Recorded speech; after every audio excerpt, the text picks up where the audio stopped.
What is going on, ladies and gentlemen? My name is Nicole Espresso, and welcome to today's video. And today what we got for you guys is some more Call of Duty Advanced Warfare information, more specifically about the campaign and storyline and all we know thus far. Now, if you guys have read the Game Informer June edition, where it detailed the storyline as well as development of Advanced Warfare, you'll know exactly where I'm pulling this information. And as of right now, this is all that we have laid out for us here about the campaign and storyline. Now, of course, in the future, we're going to be getting more information and more details about it. So in the future, I'm going to be laying out some more detailed videos showcasing the details of Advanced Warfare and its campaign. So without further ado, let's jump right into the story of Advanced Warfare. So for flash forward to 2052, and that is the year that is going to be taking place in. Now, initially I thought it would be somewhere around Black Ops 2, like the 2025 to 2030 era, but we are actually a lot further into the future, and a lot of the stuff that we're going to be seeing in the campaign as well as multiplayer regarding tech, strategy, all that kind of stuff, it's going to be plausible by that, and that's the one thing that I really give Sledgehammer mad props for so far, amongst other things that I've already listed before. But the fact that they're going so far into detail,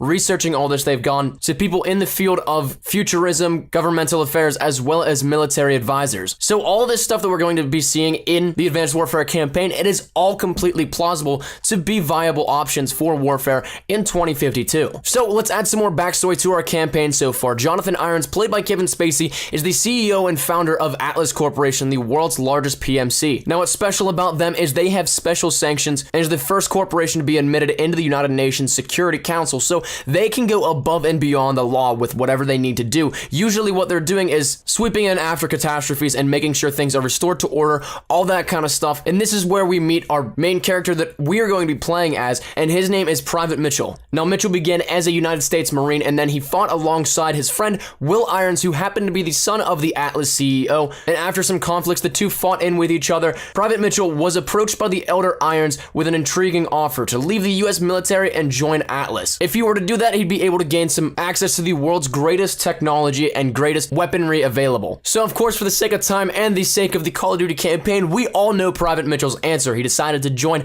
Atlas Corporation and be a part of the private military corporation and all that they do. Now, early in the game, it said that there's a catastrophic event that Michael Condrey described as a global 9/11. Now, we don't have anything more on that, but it is something obviously of grand scale, and the main villain at this point is the KVA, a well-funded network of international terrorists. Now, there are some areas that were unscathed by the catastrophic attack, one of those being San Francisco, which is where we seem to pick up as soon as we start the campaign. Now, some of the details that we are given about our time in San Francisco is the fact that we are chasing down a possible KVA terrorist, and the pursuit takes place in the midday traffic in San Francisco. Now, you're chasing down this suspect, and it leads you to the Golden Gate Bridge, where a massive standoff and gunfight ensues. Now, after your forces take out the KVA forces on the Golden Gate Bridge, there is left to be a van with two KVA suspects, and they exit the van. One reaches for his gun and promptly is shot. The other one is taken into custody, but whenever you go to open up the back of the van, multiple drones burst out and attach themselves to the support beams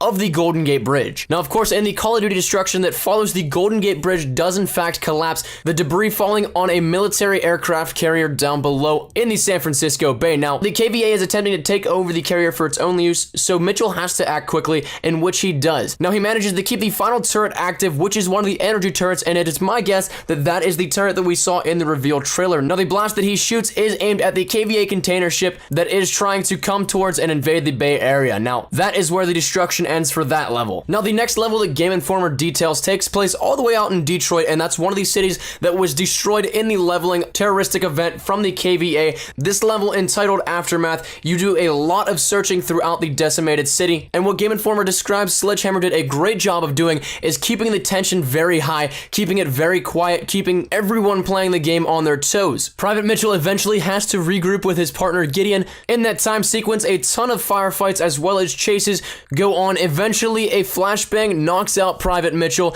in which it seems like all hope is lost and he is captured. Now, when he comes back to consciousness, the KVA soldiers are standing above him, and it seems that his capture is leading to a fate that is not too positive. Now, just when you think it's all over, a hail of gunfire bursts through the doorway, and the KVA soldiers are taken down. Cloaked soldiers come and help Mitchell up and rescue him from the clutches of the KVA. Thanks to his newfound friends, he can now escape on a hover bike and get back to safety. Now, that is all that we know so far about the campaign of Call of Duty Advanced Warfare. Now, we got those two special look-ins thanks to Game Informer and the reporting on what they saw when they were showing the game. Now, this is absolutely awesome, and of course, there's going to be more details coming in the near future here regarding the storyline and campaign. So let me know what you guys think down in the comment section down below. Do you guys find it absolutely awesome? Are you guys intrigued? And if you have not checked out the Game Informer June edition, go ahead and do that. That is on Game Informer's website. But that's been my time, ladies and gentlemen. Thank you guys so much for watching. If you did like the video, please leave a like rating down below. Any shares to your Facebook, Twitter, and or MySpace for OG like that, always greatly appreciated. If you're new here, be sure to subscribe for the best of Call of Duty Advanced Warfare content. I have a ton of stuff still coming to you guys. Any news and information that we get, you know exactly where to find it right here up on my channel. So thank you guys once again so very much for watching. I shall see you guys tomorrow. Take care and peace.